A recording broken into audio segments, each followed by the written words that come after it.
لګول ولا نتطيب یا نتطيب او موږ خوشبو بنا لګولا ولا نلبس ثوبا مسبوغا او موږ به ناغسلا جامرن کړی شوی الا ثوب عصب سوا دغه جامې دارینا عصبان پیجن لکردارا اوس کی جامه لکرداری لکه پټی پټی لکه داسې لکردارا یو لیکه بل لیکه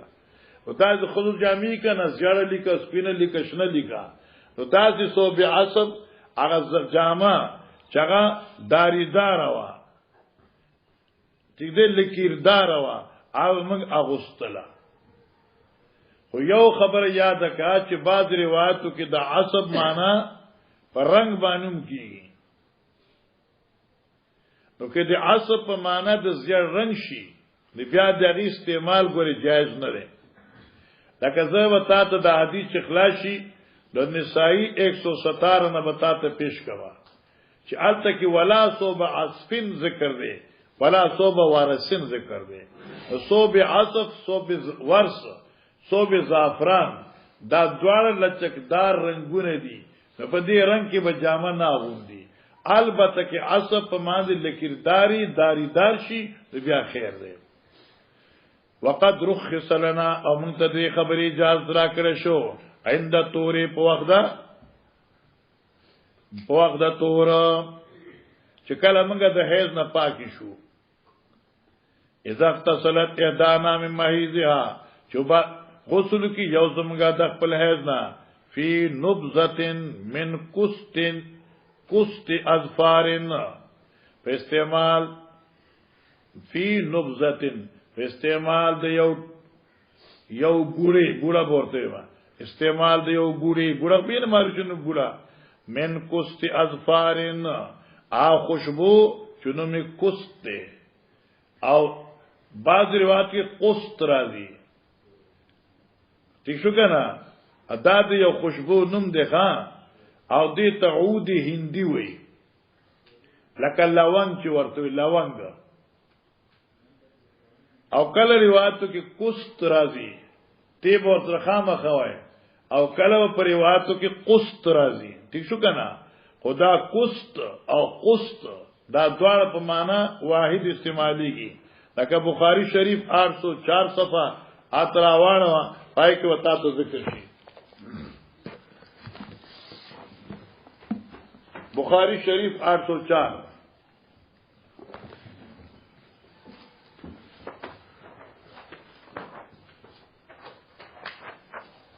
الله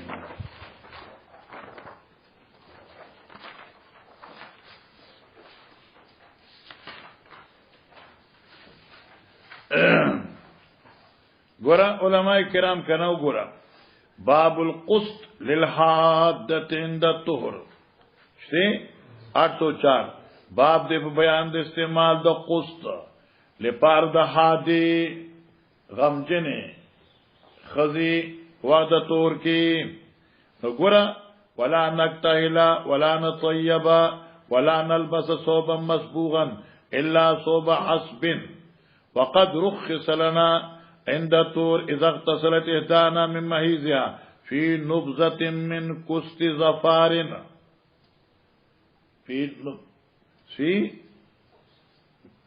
في نبذة من قسط ظفار دیزه تقیده کی نظر اولگا بیارز بتا دا باز کوما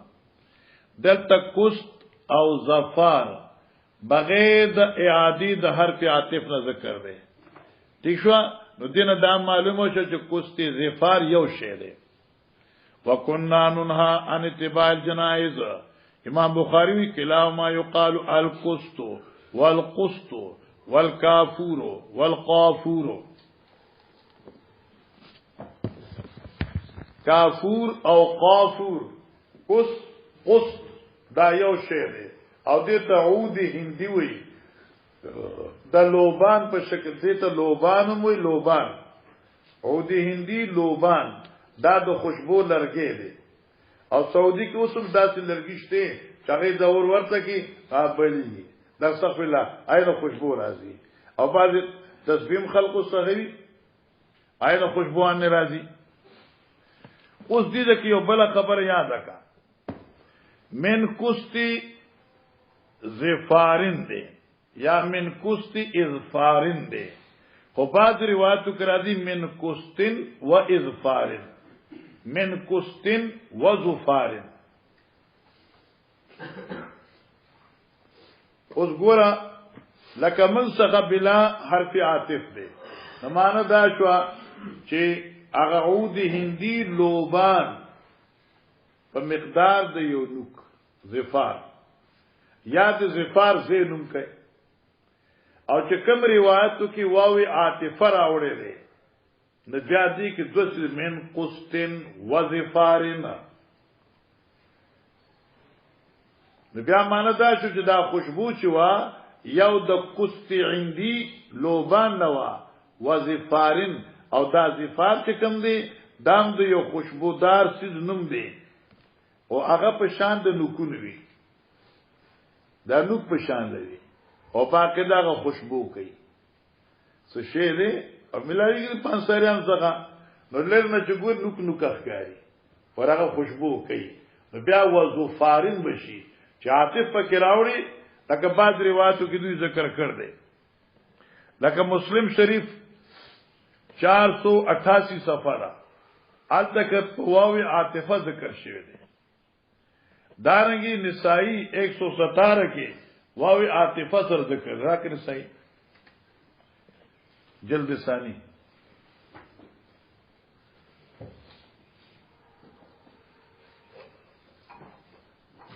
اب مسلم راو بس دا گورا مولی سے با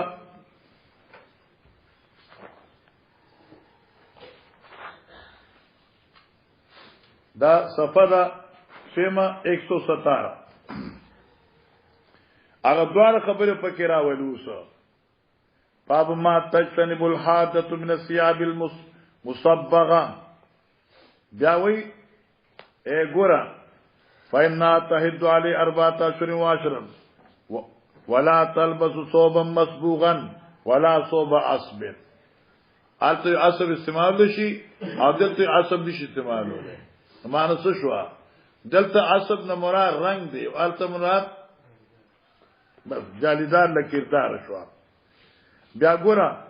الا عند توریا حين تطر ونبذه من قسط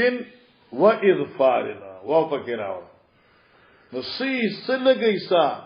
د خوشبوئی قسط لا لوبان و ظفارن و اظفارن او یو خوشبو هغه ظفری یې نقدار ٹھیک شو سبا 117 آیات شو او دینه معلومه شو چې قسط ځان له شی دی او ظفار چې کوم دی هغه ځان له شی دی دارنګ مسلم شریف تر اواړه وا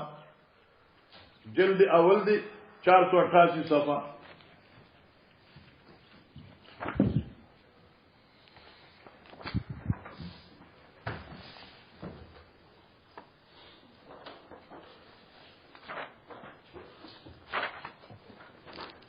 وای زماره مدره کی دین دین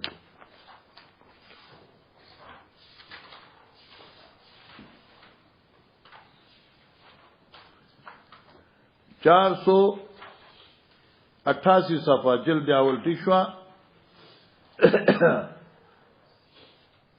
دا کتاب اللعان ته دو حدیثه پاتې ګوره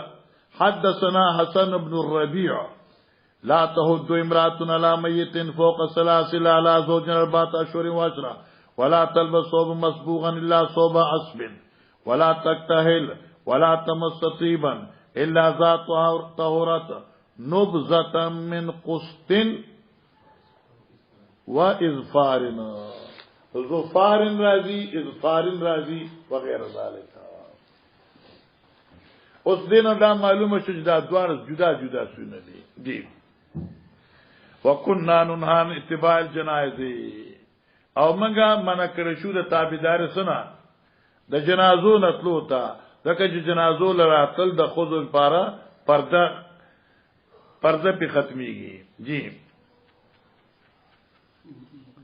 رواه هشام ابن حسان عن حفصه عن النبي صلى الله عليه وسلم چلو باب ذلك المرأة نفسها إذا طهرت من المحيض كيف تغتسل وتأخذ فرصة ومسكنا فتتبع بها أثر الدم. باب دلك المرأة نفسها اذا تطهرت من الحيض. باب دې په بیان د مخلو د یوز د دې خذي خپل ځان کله چې دا پاک شي د حیض نه. معنی دا شو چې موږ مخ کې ویلو چې لکه په لمبلو کې په سړی باندې دلک بدن نشته او چونکه حایضه لسرزي تقریبا بلا غسل پات شو نو بدن سپور شو نو دا بخپل ځان په وخت د غسل منګي. یا معنی دا شو چې مخل د اغازيونو د وینې چې کوم معنی داغونه لګیدلې دي آب ویزي او هغه به منګي. وکيف تغتسل او کیفیت د غسل د حایضه وتاخذ فرصه یا فرصه یا فرصه او بواب خلی دا خذا یوا بوړه ممسکتن خوشبو نه ډکه کړه شوی خوشبو لګول شوی لکه په خوا به خلق عطر چې لګول کنه نو د مالو چې بوړه به وانسا او پاترو کې لمدکړه بیا په دې وخت کې خورا نو دارنګ دا په وخت د غسل قطن برا واخلی او هغه به خوشبودار کی بیا چې کم کم ځای کې مثلا دلته وینه لګېدلې و نو خوشبو سره باغ درکې. یو خدای دې چاغي سره بدن نرم شي او دې سره اکریا کیږي بدن به مو سره نرم شي او دې خبردار چې دا خو بدبوئی دار شي دی لږه چې خوشبو هلته ولګي را بدبوئی به ختم شي. او بعض علما فرمایي چې دا د حیض په معاملې کې به طور علاجم دی دغه تقلیل ثابتي تقلیل الدم راځي والله اعلم. نو فرصه ممسکه اے په اترو کې لمدا کړی شوی فتتبع بها اثر الدم دا به روانيږي ورپسې تلاش کوي به په دې بوړي سره نخې دی ویني چې کوم ځای کې پتون باندې یا مخ کې یا رسو چې کوم ځای کې دي هغه ځای ورته صفا کوي چې وینځل شي. چلو وبه قال حدثنا يحيى قال حدثنا ابن عيينة عن منصور بن صفية عن أمه عن عائشة رضي الله عنها إن امرأة سألت النبي صلى الله عليه وسلم عن غسلها من المحيض فأمرها كيف تغتسل. دې تاسو کو د حیض د غسل نه حضرت وتا کیفیت د غسل بیان کا او فرمایي چې خودي فرصه من مسکن واغ یو ګوړه د خوشبو فتطهري بها یا فتطهري بها پاک کپ دې سره ځان خپل قال کې دې خدای کیف اتطهر بها څنګه ځان په پاکم قال حضرت تطهري بها نیک بختي وقالت کیف نبی رسول سبحان الله دا حضرت تعجب کو په نه پوي دود دې زنانه باندې حضرت نیک بختی نو صدر توسوي ما خو تطهري کنا ذکر راحت یا شوي ز ناس تو مانو فج تذبتها الیا هغه ما ځان تراخ کړه اے صادر مانتی خوشه خواري دي خوشا فقلت ما تتبعي بیا سر دمي لټاو تا لاچکو په دې بوړي سره نخې دی ویني چې کوم ځکه وینه لګې دي لګه در کاو کنه نه وخت نو ځکه باب غسل المحیض شاب پانا باب غسل المحیض باب دې په بیان د غسل د حایضه خذي ٹھیک شو آسان دې ز شاب تکړه شه دغه حدیث بیا وې درته أن امرأة من الأنصار قالت للنبي صلى الله عليه وسلم كيف أغتسل من المحيض قال كيف أغتسل من المحيض زد حيض غسل څنګه کوما قال خذي فرصة ممسكة واغل یو ټوکړه د خوشبو نه ډکا وتوضئ ثلاثا او پاک په دې سره ځان درې کرتا دا مرال چې ادسو کا ګوره ښا چې خوشبو والي نو خوشبو سره عادت کې نو خوشبو سره عادت نه کیږي دې لپاره علماء وتوضئ بها وتوضئ ثلاثا او پاک کدا زې درې ځلا ځکه علماء چې دا توضئ چې کوم دی دا مشتق د وضاءتن نه دی د وضو نه نه دی او چې دا توضئ د وضاءتن نشي په معنی څه شي پاکول سره دی ثم النبي صلی الله علیه وسلم استحیا فارض بوجی دې چې لکه تاسو نه کول کنه حضرت له حیا را لنه مخې ته بل خواکا وقال توضئ بها ځان په دې پاک کنا راغی څنګه په پاک کوم جی فجذبتها فاخبرتها بما يريد النبي صلی الله علیه وسلم نما راخ کلمه نیک بختی نما نه تاسو کوم دا زمون فند کې بل چا فند راشه چې په دې کوم الله اکبر مساله حل شو خسته خبره چلو باب انتشاط المرأة عند غسلها من المحيض باب دې په بیان د انتشاط المرأة منغز کول د خزي پس ته فراغت ته غسل د حیض نه معنی چې اولان بي جام بدن خپاک کی بیا با وخت چې کم دی نو هغه غوړ کی منغز کی نو صفا به کی جو چلو دا امام بخاری مزاج دی هغه د حضرت عائشہ به حدیث ذکر کړي چې کله دا نبی اسلام حج له روان شو وزو خو بیمار ما حیض کې ما چې حضرت ورته غسل وکا او دا غسل د نظافت ته یعنی سر منغز کا او ذکر سر منغز زول دی مراد ته غسل دی لکه په خوا به خلق به لکه سر وینځوا نو سر وینځم نه مراد غسل کوما اوس خو یې لګ لام بما پیشاب کوما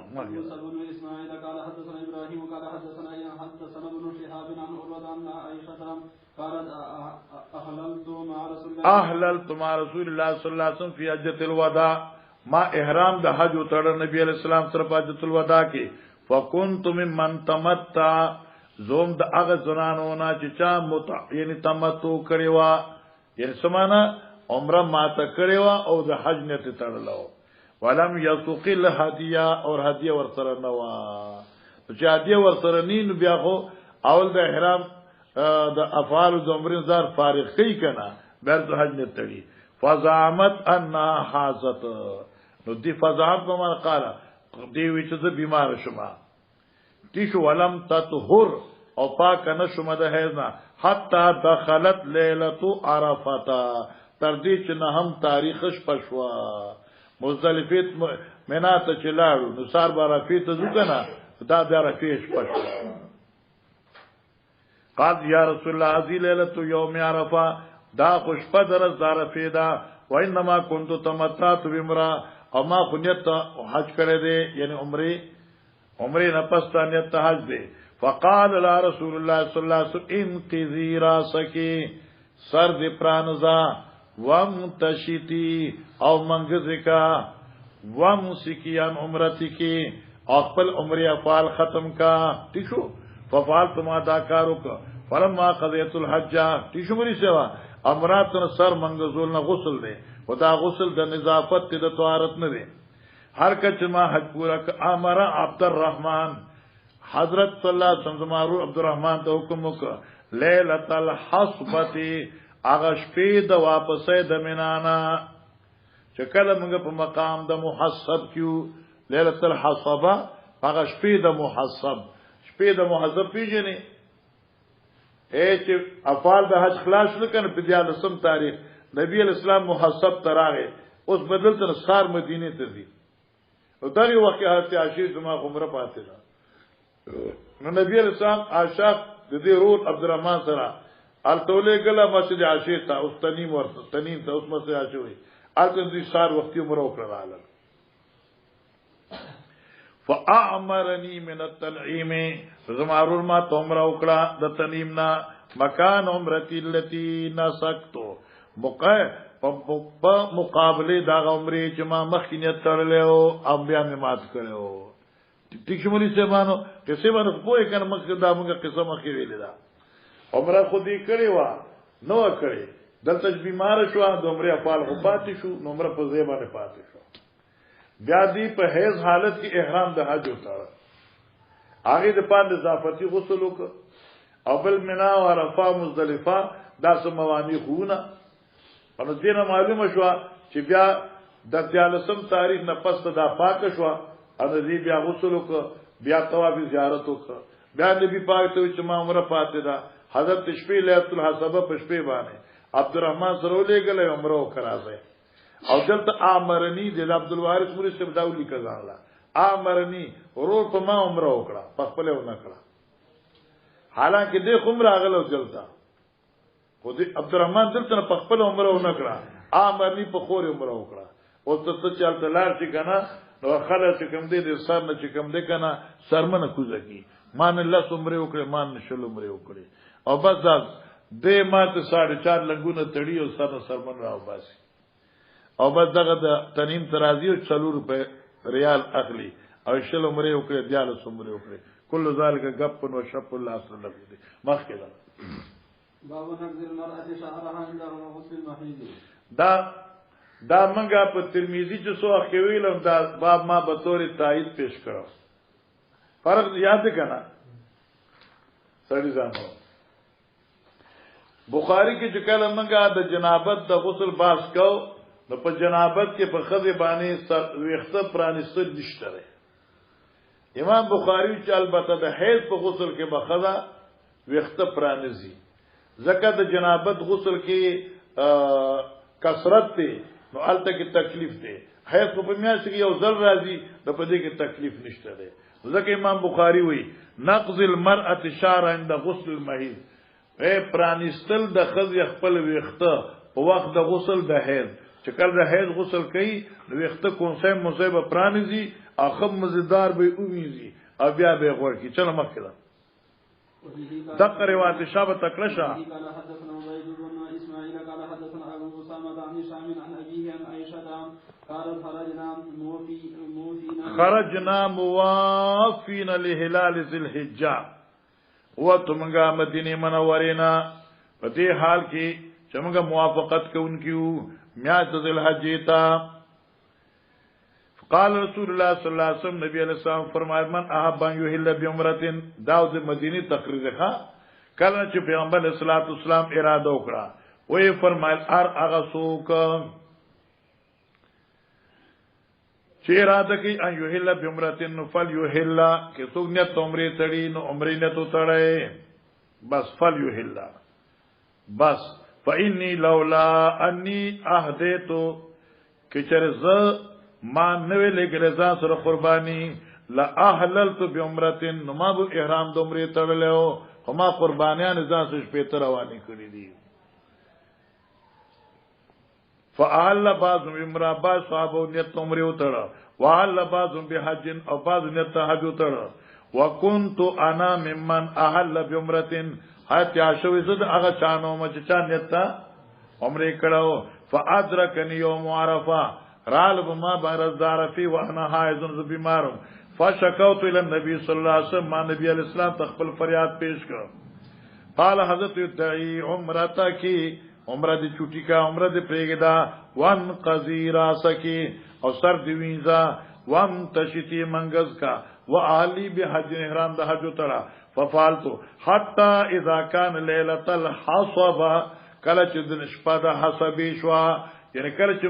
منان رالو او محسب کې مشبت تیرولو خیال وکړ